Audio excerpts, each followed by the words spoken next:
Thrissur railway station bike parking ഏരിയയിൽ മുകളിൽ നിന്ന് റെയിൽവേ ഇലക്ട്രിക്കൽ കേബിൾ കത്തി 330 ബൈക്ക് കത്തി നശിച്ച് മാസം 2 ആകുന്നു. തനിനാടൻ മലയാളി ന്യൂസിലേക്ക് സ്വാഗതം.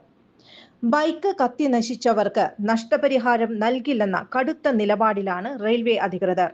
മാത്രമല്ല, തീപിടിച്ച് കേടായ വാഹനങ്ങൾ ഉടനെ മാറ്റണമെന്ന ഭീഷണിയും എത്തിയത് വല്ലാത്ത എതിർപ്പാണ് റെയിൽവേയിൽ സ്ഥിരം ബൈക്ക് യാത്രക്കാരിൽ നിന്നും ഉണ്ടായിരിക്കുന്നത്. ഓരോ ദിവസവും ജീവിക്കാൻ വേണ്ടി കഷ്ടപ്പെടുന്ന സ്ഥിരം യാത്രക്കാരുടെ വാഹനങ്ങളാണ് കത്തിയിരിക്കുന്നത്.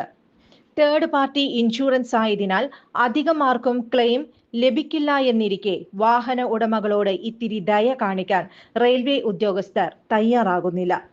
റെയിൽവേയുടെ ധിക്കാരപരമായ നിലപാട് വലിയ മനുഷ്യത്വരഹിതമാണ്. അതിനെതിരെ മുട്ടാത്ത വാതിലുകളില്ല. പലവിധ സമരങ്ങൾ നടത്തി. പെട്ടെന്ന് കത്തിയ ബൈക്കിന് പകരം വേറെ സംഘടിപ്പിക്കുക ഏറെ ബുദ്ധിമുട്ടാണ്. ലോൺ എടുത്ത ബൈക്കുകൾ തിരിച്ചടവ് മുടങ്ങിയതും സ്വകാര്യ ലോൺ ഏജൻസികൾക്ക് തിരിച്ചടിയായി. റെന്റിന് വാഹനം നൽകിയവരും കഷ്ടത്തിലായി. വരുമാനം നഷ്ടപ്പെട്ടവർ എന്തു ചെയ്യുമെന്നറിയാതെ കുഴങ്ങുന്നു.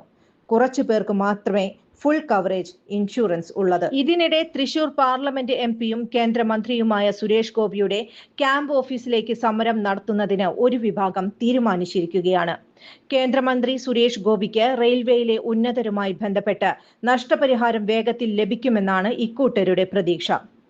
നിയമസഭാ തെരഞ്ഞെടുപ്പ് അടുത്തതിനാൽ നഷ്ടപരിഹാര നടപടികൾ ഊർജിതമാകുമെന്നും ഇവർ പ്രതീക്ഷിക്കുന്നു. പൂരം കലക്കിയ സംഭവവും ബൈക്ക് കത്തി നഷ്ടപരിഹാരം നൽകാത്തതും തെരഞ്ഞെടുപ്പിൽ പ്രതിഫലിപ്പിക്കുമോ എന്ന ഭയത്തിലാണ് കേന്ദ്രം ഭരിക്കുന്ന പാർട്ടിക്ക്. നന്ദി, നമസ്കാരം. തനിനാടൻ മലയാളി ന്യൂസ്, തൃശൂർ ബ്യൂറോ.